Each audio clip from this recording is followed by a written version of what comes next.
budaya korupsi. Sampai sebuah pakar dari Amerika, Prof. Jeffrey Winters, menyatakan Indonesia dikuasai para maling.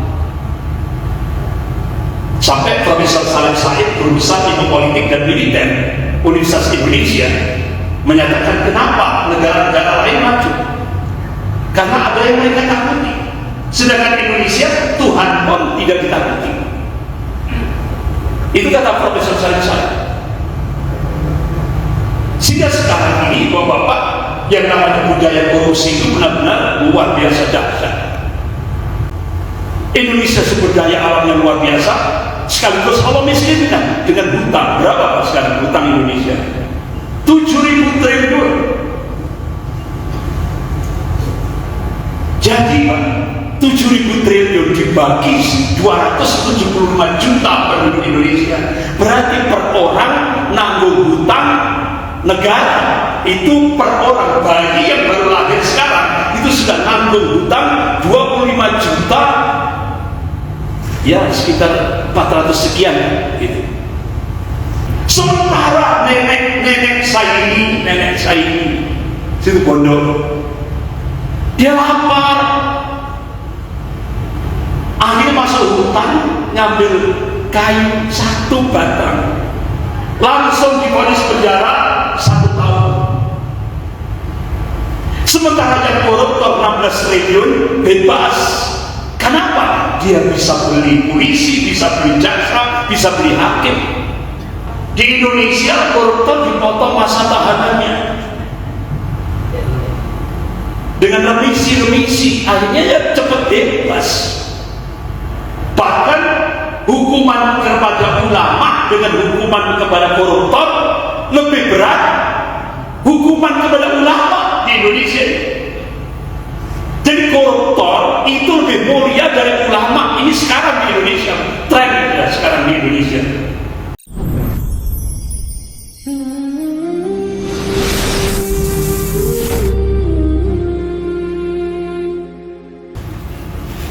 Ya ayyuhalladzina amanu taqullaha haqqa tuqatih wa la tamutunna illa wa antum muslimun.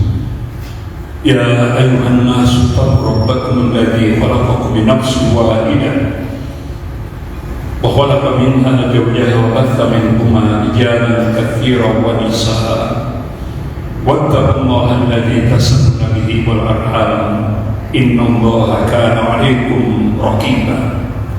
Ya ayyuhalladzina amanu taqullaha wa qulu qawlan sadida yuslih lakum a'malakum wa yaghfir lakum dhunubakum wa man yuti'illaha wa rasulahu faqad faza fawzan 'azima. Amma ba'd, fa inna asdaqal hadits kitabullah wa khairul hadi hadi Muhammadin sallallahu alaihi wasallam wa syarrul umur muhdatsatuha wa kullu muhdatsatin bid'ah wa kullu bid'atin dhalalah wa kullu dhalalatin finnar. Masyaallah muslimin rahimakumullah, kita melanjutkan bahasan kita tentang yang lalu sudah kita bahas bagaimana Indonesia sekarang dicengkram oleh 2 negara superpower, 2 negara adidaya, yaitu China dan Amerika. Bagaimana kita lihat gerakan penghancuran generasi Indonesia benar-benar sudah nyata di hadapan kita, bahkan terstruktur, sistematis dan masif sekali. Kenapa 2 negara adidaya ini mempelopori untuk merusak generasi Indonesia? Karena mereka paham untuk menguasai Indonesia, rusak dulu generasinya, sehingga ke depan Indonesia dengan mudah dicengkeram oleh 2 kekuatan adidaya. Jadi keprihatinan kita bagaimana nanti anak cucu kita ke depan, tantangannya berat. Bapak, Ibu yang dimuliakan Allah Subhanahu wa taala, benar-benar krisis moral ini menjadi perhatian, harus menjadi perhatian kita bersama. Belum lagi budaya korupsi. Sampai sebuah pakar dari Amerika, Prof. Jeffrey Winters, menyatakan Indonesia dikuasai para maling. Sampai Profesor Salim Said, guru besar ilmu politik dan militer Universitas Indonesia, menyatakan kenapa negara-negara lain maju, karena ada yang mereka takuti, sedangkan Indonesia Tuhan pun tidak ditakuti. Itu kata Profesor Salim Said. Sehingga sekarang ini Bapak-bapak, yang namanya budaya korupsi itu benar-benar luar biasa dahsyat. Ini apa sih? Penyebabnya itu apa? Allah ingatkan dalam surah An-Nahl ayat 112. A'udzubillahi minasyaitonir rajim. Wa daraballahu mathalan qaryatan kanat aminatan mutmainnah ya'tiha rizquha ragadan min kulli makan. Fakafarat bi'an'amillah fataqalah libasal ju' wal khawf bima kanu yasna'un. Allah memberikan perumpamaan akan sebuah negeri yang dulunya aman, tenang, tentram, rezekinya melimpah ruah dari segala penjuru dan segala tempat. Fakafarat bi'an'amillah, tapi saya penduduk negeri ini ingkar akan nikmat-nikmat Allah. Ketika agama dipinggirkan, akhirnya fataqalah libasal ju' wal khawf. Akhirnya Allah pakaikan negeri ini pakaian al-ju', kemiskinan, mental miskin. Apa kalau mental miskin ini? Budaya korupsi, mental miskin. Coba ayat surah An-Nahl ayat 112 ini kalau kita korelasikan di Indonesia. Indonesia itu sumber daya alamnya Masya Allah luar biasa. Gemah, ripah, loh, sinari, tonton, tentrem, tertawa. Tapi saya begitu mengingkari, meminggirkan agama, akhirnya apa yang terjadi? Allah miskinkan. Nyata itu. Indonesia sumber daya alam yang luar biasa, sekaligus Allah miskinkan dengan hutang. Berapa sekarang hutang Indonesia? 7.000 triliun. Jadi Pak, 7.000 triliun dibagi 275 juta penduduk Indonesia, berarti per orang nanggung hutang negara itu per orang bayi yang baru lahir sekarang itu sudah nanggung hutang 25 juta, ya sekitar 400 sekian gitu. Bayi lahir sudah nanggung hutang. Karena apa? Hutang negara yang wajib bayar itu adalah rakyat, bukan eksekutif, bukan. Rakyat yang bayar lewat pajak. Jadi seperti ini. Kita bisa melihat ini korupsi yang sampai bawang putih saja melibatkan menteri. Korupsi bawang putih, impor, sudah impor, dikorupsi. Sempat ada perjanjian di parlemen, siapa yang korupsi pada masa pandemik hukumannya mati. Itu sudah agreement. Enggak tahunya begitu pandemik yang korupsi Bolo Dewi, Menteri Sosial, yang di koran-koran itu kan cuma berapa triliun ini. Pada Pak Novel Baswedan KPK menyatakan yang dikorupsi 100 triliun Pak. Akhirnya apa? Jadi hukuman mati? Nggak jadi Pak, karena yang melakukan korupsi Bolo Dewi. Akhirnya agreement tadi, perjanjian yang ada di parlemen batal, tidak jadi dihukum mati. Sementara nenek saya ini situ Bondo, dia lapar, akhirnya masuk hutan ngambil kayu 1 batang, langsung divonis penjara 1 tahun. Sementara yang koruptor 16 triliun bebas. Kenapa? dia bisa beli polisi, bisa beli jaksa, bisa beli hakim. Yang korupsi 16 triliun bebas. Itu samantan gitu ya, orang Cina itu, ya kan? Orang Cina dia nyogok 5 miliar, ya kan? Nyogok 5 miliar. Akhirnya oleh Mahkamah Agung dibalas lewat WhatsApp ucapan terima kasih dengan sogokan 5 miliar. Nggak ada jawaban dari Samintan tadi, orang Cina ini. Nah, akhirnya Mahkamah Agung memutuskan ini bukan korupsi karena tidak menjawab, tidak ada balasan WA-nya, tidak dijawab. Berarti ini bukan korupsi, itu hadiah 5 miliar. Akhirnya diputuskan di pengadilan tipikor bebas, padahal Samintan orang Cina ini DPO KPK. Inilah wajah hukum di Indonesia.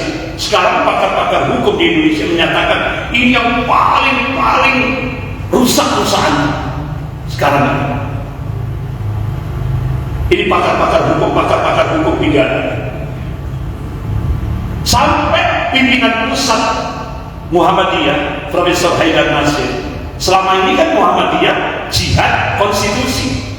Beliau menyampaikan sekuat apapun jihad konstitusi yang dilakukan oleh Muhammadiyah, hasilnya akan hambar ketika berhadapan dengan oligarki kekuasaan. Oligarki itu apa?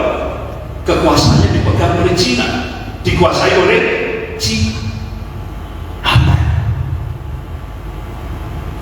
Di Indonesia koruptor dipotong masa tahanannya dengan remisi, akhirnya ya cepat bebas. Bahkan hukuman kepada ulama dengan hukuman kepada koruptor lebih berat hukuman kepada ulama di Indonesia. Jadi koruptor itu lebih mulia dari ulama. Ini sekarang di Indonesia, tren ya sekarang di Indonesia. Koruptor itu lebih mulia daripada ulama di Indonesia. Ini benar kata Joyoboyo, zaman edan, nek ora edan, ora ketumban. Tapi bejo-bejone wong kang ngiling lan waspada. Itu kata Joyoboyo. Tapi sebenarnya menurut konsep Islam itu bukan zamannya yang edan, tapi orangnya yang edan. Jadi sekarang ini masanya sudah zamannya. Jadi orang itu harus edan dulu, baru dapat. Nah seperti itu. Bapak-bapak, ibu-ibu yang dirahmati Allah. Jadi benar-benar kalau kita simpulkan bahwa Bapak Ibu yang dirahmati Allah, faktor akidah ini dalam dunia pendidikan kita. Jadi pijakan dasar pendidikan sekarang itu ke arah ideologi materialistik yang menjadikan agama tidak lebih dan lengkap atau dipinggirkan sama sekali. Jadi sebenarnya faktornya itu akidah. Bahkan ketika kita memotret potret global penghancuran generasi muda Islam di Indonesia atau kontemporer kekinian, yang pertama, teknologi informasi sekarang ini mendominasi kehidupan masyarakat kita. Bahkan sekarang dunia ini sudah seperti global village, sebuah desa yang kecil dengan kemajuan teknologi informasi. Apa yang terjadi di Amerika Latin kita bisa mengakses hitungan detik. Jadi sekarang dunia itu semakin mengecil dengan kemajuan teknologi informasi. Apalagi kita sekarang sudah bergeser ke era digital, dan benar dunia ini semakin mengecil seperti global village, seperti sebuah desa yang kecil. Kemudian yang kedua, sistem kapitalis global. Makanya sekarang pakar-pakar terutama guru besar yang mengajar mata kuliah Pancasila itu sampai memberikan statement, sekarang di Indonesia banyak yang murtad. Ini dalam masalah Pancasila, murtad sudah, yang jargonnya saya Pancasila, saya ini ternyata bohong. Itu hanya lipstick, ternyata mereka pengkhianat bangsa. Jadi ternyata sudah tidak ada lagi Pancasila, Jadi sekarang ini sistem kapitalis global benar-benar sudah mencengkeram di Indonesia, bahkan sudah menjadi etik sosial masyarakat kita. Ini kapitalis global. Kemudian implikasinya apa? Menjebak generasi muda Islam ke arah sekuler. Ini.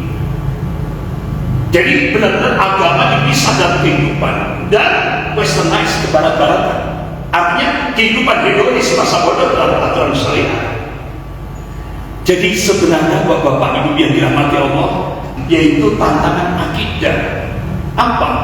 Ketika ada sebuah nota diplomatik dengan kode referensi Beijing 1448, isinya apa? Kementerian Luar Negeri Cina dan Kementerian Luar Negeri Amerika sepakat melakukan akselerasi percepatan ingin menjadikan Indonesia menjadi sebuah negara sekuler. Apa sih sekulerisme? Sekulerisme itu adalah ideologi kufur yang bertujuan menjauhkan peranan agama dalam kehidupan dunia. Jadi sekulerisme itu merupakan ideologi yang ingin mewujudkan dominasi dunia pada semua sisi kehidupan, politik, ekonomi, sosial, bahkan politik sekarang. Kapolri akan membentuk satgas, akan melakukan perlawanan politik identitas. Jadi kita tidak boleh berpolitik menurut agama kita, tidak boleh. Sekarang di Indonesia akan berhadapan dengan polisi. Polisi akan bentuk satgas. Jadi agama harus dipisah dari politik, agama harus dipisah dari ekonomi, agama harus dipisah dari sosial, agama harus dipisah dari moral, agama harus dipisah dari konstitusi. Makanya Profesor Dr. Judian Wahyudi, Kepala Badan Pembinaan Ideologi Pancasila, mengatakan minta kepada umat Islam se-Indonesia untuk melepaskan keterikatan pada Al-Quran dan As-Sunnah, rubah mindsetnya, yaitu ketaatan pada konstitusi ciptaan manusia. Itu sampai seperti ini. Kalau dulu Bapak Ibu, kalau dulu itu musuhnya Pancasila itu PKI. Itu musuhnya Pancasila kan dulu, ya kan? PKI. Sekarang musuhnya Pancasila agama. Dibalik sekarang musuhnya Pancasila agama. Bahkan dulu zaman Orde Baru penista agama langsung, dulu kan ada Aswendo ya dulu ya, langsung pada masa Orde Baru langsung kena hukuman maksimal 5 tahun kan itu. KUHP pasal 156A penodaan agama. Sekarang penista agama dilindungi oleh negara, digaji oleh negara dari APBN. Penista agama. Inilah realitas sekarang kehidupan sekuler. Jauh dari perintah-perintah agama serta larangan-larangan. Sahabat Sulaiman, ini tokoh Kristiani dunia. Dia menyatakan Semenanjung Arabia adalah tempat lahirnya Islam dan hingga kini masih merupakan ancaman yang berbahaya bagi agama Kristen. Jadi Samuel Sulaiman ini seorang kafir yang kafir. Apa kafir yang kafir itu? Jadi memang kebenciannya terhadap Islam itu ditampakkan. Itu kafir yang kafir. Jadi dia mengatakan di dalam mata rantai peradaban Barat, gerakan misi Kristen mempunyai 2 tugas, yaitu menghancurkan peradaban Islam dan membina kembali dalam bentuk peradaban Barat. Nah, dengan penghancuran peradaban Islam dimaksudkan menjauhkan seorang Muslim dari agamanya, sekalipun hanya berbentuk pencemaran akidah, atau kalau bahasa kita tasqih, pendangkalan akidah. Sedangkan pembinaan kembali berarti menjadikannya dalam bentuk lain, boleh kita katakan sebagai orang munafik, fasik atau murtad dari agamanya. Dan ini cita-cita mereka. Nah sekarang cita-cita mereka ini katanya penghancuran moral seorang Muslim tersebut dan kepribadiannya atau saksiannya itu bisa ditebus lewat ajaran sekuler. Ternyata berhasil sekarang. Di Indonesia sekarang antri mau menjadi orang munafik, berbondong-bondong mau jadi orang munafik. Kenapa itu bisa terjadi di Indonesia? Karena di baliknya ada bin amplop bin fulus, ada iming-iming jabatan. Padahal Allah tegaskan dalam surah An-Nisa ayat 145, A'udzubillahi minasyaitonir rajim, innal munafiqin fi darkil asfali minan nar Orang munafik itu nanti di neraka diletakkan di dasarnya neraka. Ini. Jadi dulu bapak-bapak ibu yang dirahmati Allah pada masa Orde Baru, bagaimana Pancasila melawan komunisme? Pada masa Orde Baru, agama merupakan dasar dan filosofi Pancasila. Komunisme adalah musuh utama Pancasila. Itu dulu pada masa Orde Baru. Sekarang musuh Pancasila itu adalah agama. Kalau dulu tanda-tanda komunisme yang paling nyata adalah memusuhi agama, sekarang sudah terjadi. Bahkan Profesor Salim Said, guru besar ilmu politik dan militer Universitas Indonesia, lewat video pendeknya di medsos, beliau mengatakan sekarang kader-kader komunis yang duduk di pemerintahan, karena sudah banyak yang jadi bupati dan wali kota, bahkan ada yang jadi staf menteri 2 periode, itu kader Gerwani di Tandasar. Itu kata Profesor Salim Said. Bahkan kader-kader komunis yang duduk di DPR RI yang sekarang jumlahnya 200 lebih itu sudah melakukan balas dendam kepada umat Islam ini dengan menggunakan kekuasaan. Nah, kalau yang ngomong Profesor Salim Said itu tidak hanya sekedar ngomong, Pak. Pasti beliau punya data. Beliau guru besar ilmu politik dan militer Universitas Indonesia. Beliau dosen Angkatan Darat. Inilah yang terjadi. Kalau dulu musuh terbesar Pancasila, PKI dan penista agama, sekarang musuh Pancasila adalah agama dan Islam. Itu dibalik sekarang. Makanya sekarang umat Islam terus dijejali radikal dan sebagainya. Bapak Ibu yang dirahmati Allah, inilah bahaya radikalisme sekuler. Sangat berbahaya sekali. Ini kalau kita berbicara tentang logika politiknya, kalau Indonesia nanti ke depan bisa berhasil menjadi negara sekuler, otomatis ini entry point, pintu masuk kebangkitan komunis. Itu logika politiknya. Orang awam tidak paham itu. Orang awam tidak paham itu. Itu bahaya. Makanya kenapa Kiai Haji Ma'ruf Amin ketika beliau menjadi Ketua Majelis Ulama Indonesia Pusat, ketika Pak Mukidi pidato di Tapanuli Tengah, beliau pidato agama pisah dari negara, langsung Kiai Haji Ma'ruf Amin sebagai Ketua Majelis Ulama menyatakan pernyataan Pak Mukidi itu lebih berbahaya daripada itu, masuk kategori radikalisme sekuler. Apa yang terjadi? Akhirnya Pak Mukidi pakai filosofi Jawa.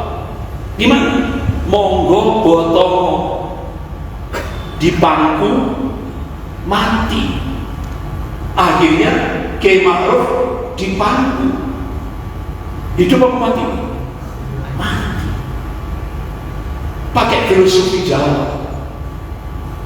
Ini bahaya virus radikalisme sekuler. Contoh ini, Profesor Yudhian Wahyudi. Ini rektor Universitas UIN Sunan Kalijogo Jogja. Saya baca jejak beliau. Kitab-kitab bahasa Arab, kitab-kitab yang ditulis oleh ulama-ulama Ahlus Sunnah yang top, itu pasti penerjemahnya Pak Yudhian Wahyudi. Penerbitnya penerbit top di Indonesia, pasti penerjemahnya Pak Yudhian Wahyudi. Beliau ini produktif sekali. Bahkan kitab Al-Iman yang ditulis oleh Syekh Abdul Majid Al-Jidali, itu tokoh ulama Ahlus Sunnah di Yaman.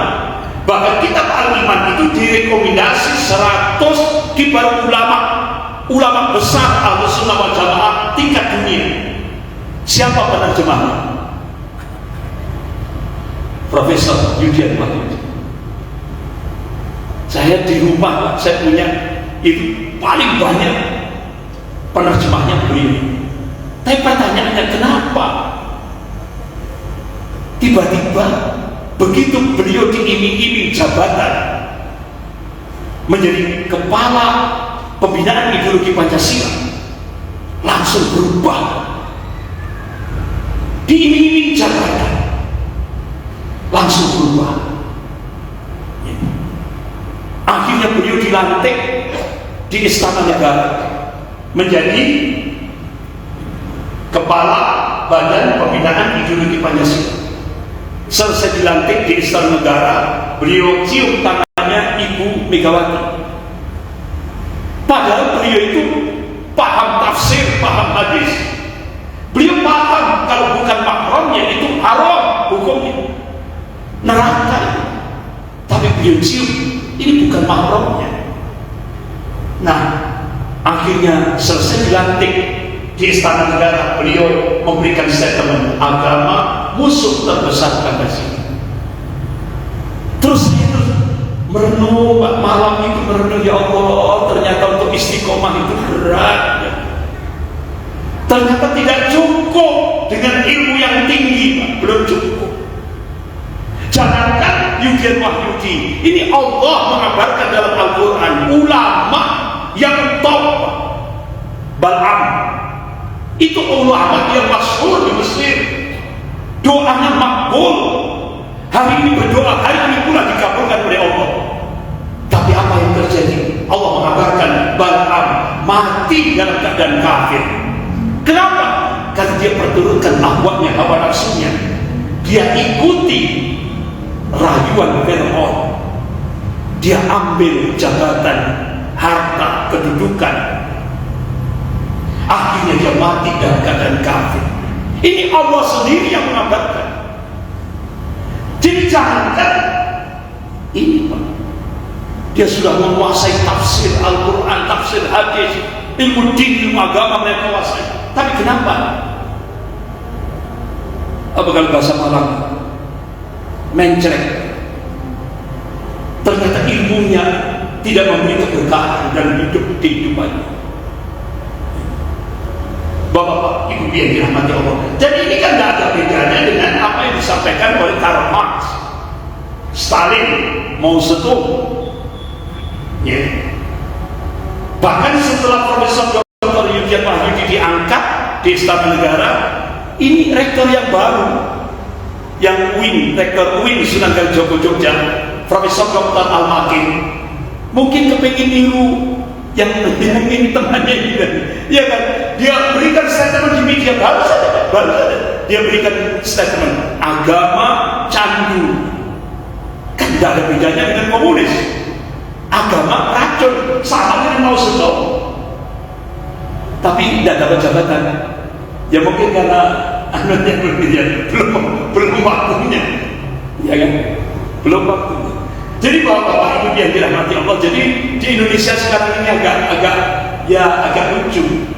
Jadi ketika Bu Yeni Wahid menyatakan jilbab tidak wajib, langsung dapat jabatan Komisaris Garuda. Begitu Profesor Dr. Yudhian Wahyudi ketika meluluskan mahasiswanya program doktorat dengan disertasi judulnya seks di luar nikah halal, jadi zina itu halal. Akhirnya geger nasional, geger. Dan mana kitabnya? Ternyata yang dijadikan rujukan kitab untuk penulisan disertasi doktor dengan tema, dengan judul zina halal, itu kitab yang ditulis oleh Muhammad Sahrur, judulnya Milkul Yamin.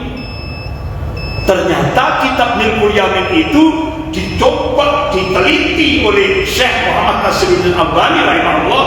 Ternyata Muhammad Sahrur itu orang komunis, Pak.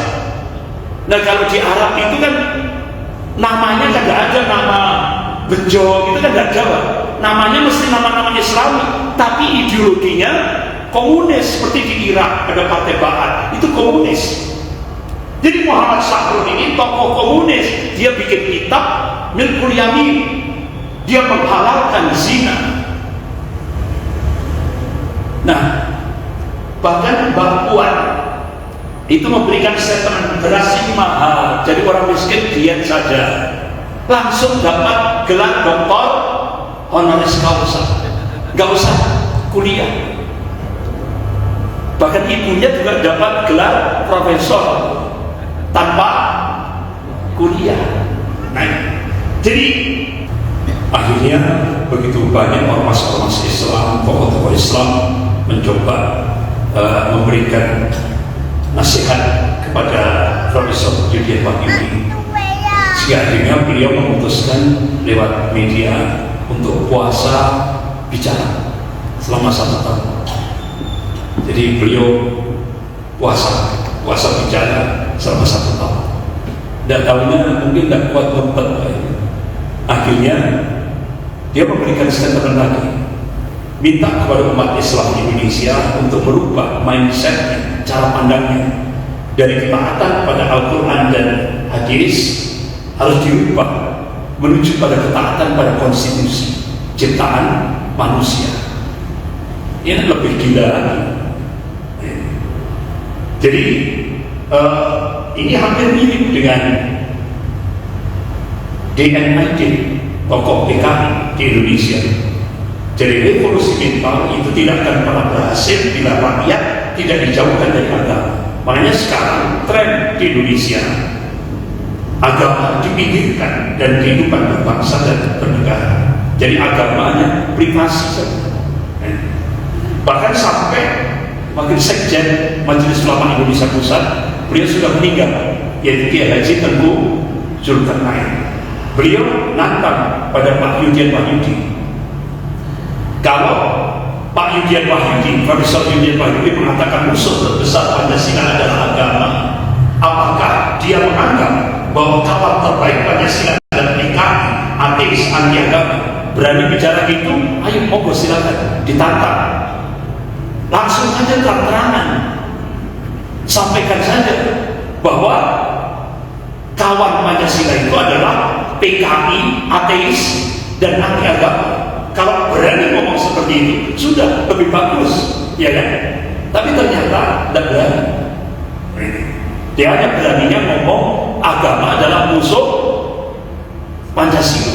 Nah, seperti ini. Bahkan Pak Fadrizon waktu itu masih jadi wakil ketua DPR. Pak Fadrizon waktu itu, beliau mengatakan bubarkan saja PPIP. Bahkan kalangan netizen mencoba, hanya komunis yang menganggap agama adalah musuh. Artinya apa? Umat Islam di Indonesia itu paham, hanya komunis yang memusuhi agama. Bahkan sampai Franz Marquis Suseno ini kan orang Italia, tapi sudah jadi warga negara Indonesia. Dia tokoh Katolik di Indonesia. Kata dia, ucapan Profesor Yudhian Wahyudi gawat. Apalagi kita umat Islam lebih gawat ucapan seperti itu. Jadi itu virus radikalisme sekolah. Bahkan ini yang lebih gawat lagi, yaitu Bapak Dr. Andes Al-Saidi. Beliau jabatannya Deputi Bidang Pengkajian dan Materi Unit Kerja Presiden Bidang Pembinaan Ideologi Pancasila. Di depan ratusan pemuda di Hotel Arya Duta Jakarta, itu kan sebelah patung kami, Hotel Arya Duta ya. Dia mengatakan sekarang orang ateis pun boleh hidup di Indonesia sekarang. Orang ateis boleh di Indonesia, murtad pun boleh. Ini kan bahaya. Coba kalau kita kembalikan pada nas Al-Quran, Allah ingatkan dalam surah Al-Baqarah ayat 211 ini, A'udzubillahi minasyaitonir rajim. Ya ayyuhalladzina amanu, hai orang-orang yang beriman, may yartadda minkum an dinihi, barang siapa murtad keluar dari agama Allah, fayamutu wa huwa kafir, kemudian dia mati dalam keadaan kafir, ulaika ashabun nar, mereka itulah faulaika habitat a'maluhum fid dunya wal akhirah, sia-sialah kebaikannya dalam kehidupan dunia dan kehidupan akhirat. Ulaika ashabun nar, kata Allah, mereka ini calon penghuni neraka, hum fiha khalidun, selama-lamanya Pak, abadan abadan. Itu Pak, hukum murtad menurut Islam, Allah sendiri yang mengabarkan. Makanya kenapa ulama-ulama fikih, semua jumhur ulama Ahlus Sunnah, terutama ulama-ulama fikih sepakat, hukum murtad itu hukumannya apa? Mati. Kenapa? Tidak ada manfaatnya dia hidup di dunia ini. Allah sudah mengabarkan, percuma kebaikannya dunia akhirat, dia penghuni neraka, dan itu hum fiha khalidun, selama-lamanya, kata Allah. Tapi sekarang di Indonesia boleh Jadi ateis boleh, murtad pun boleh. Akhirnya Majelis Ulama Indonesia Pusat diwakili oleh Ustaz Salim, ya kan, Ustaz Fahmi Salim. Beliau sebagai Wakil Ketua Komisi Dakwah Majelis Ulama Indonesia Pusat. Apa yang disampaikan oleh Pak Anas Saidi tadi itu selangkah lagi. Kalau ini artinya tidak diprotes, selangkah lagi Indonesia akan menjadi negara komunis. Bahayanya seperti ini. Tapi alhamdulillah Majelis Ulama Indonesia Pusat langsung merespon pernyataan Pak Anas Saidi di depan ratusan pemuda Indonesia di Hotel Arya Duta Jakarta, sebelahnya Pak Tentara. Bahkan ini yang lebih gawat lagi, Menristek Dikti Menteri Riset Teknologi dan Pendidikan Tinggi Pak Muhammad Nasir, dia katakan, kalau tidak salah ini waktu ini beliau memberikan statement di Malang, ya. Beliau mengatakan minta pada rektor-rektor seluruh perguruan tinggi se-Indonesia agar mata kuliah agama Islam ditaruh bagian akhir. Kenapa? Agama itu sumber radikalisme. Selesai beberapa saat, dia muncul statement dari beliau, mahasiswa-mahasiswi boleh mempelajari ideologi komunis. Astagfirullah. Ini prihatin, ini bahayanya ideologi sekuler. Bapak-bapak, ibu-ibu, sebagai penutup yang terakhir, sebagai penutup, mohon ini dijawab dengan jujur. Ini pertanyaan dari Badan Nasional Penanggulangan BNPT. Ini sebuah lembaga yang anggarannya terbesar se-Indonesia, memberikan kuesioner tingkat nasional. Tolong dijawab dengan jujur. Yang pertama, Islam adalah agama yang komprehensif, yang harus mengatur segala aspek kehidupan sosial, politik, hukum, ekonomi, dan lain-lain. Setuju? Setuju. Karena kita punya Islam, kita punya agama, pasti setuju. Yang kedua, pertanyaan yang kedua, ideologi masyarakat Barat yang sekuler dan materialistik harus ditolak. Setuju? Setuju. Saya juga setuju. Yang ketiga, mengajak umat Islam bukan yang lain, umat Islam untuk kembali kepada Islam. Wajar itu. Sebagai usaha untuk melakukan perubahan sosial. Setuju? Setuju. Karena kita minta umat Islam sendiri, bukan yang lain, bukan umat Muslim, bukan.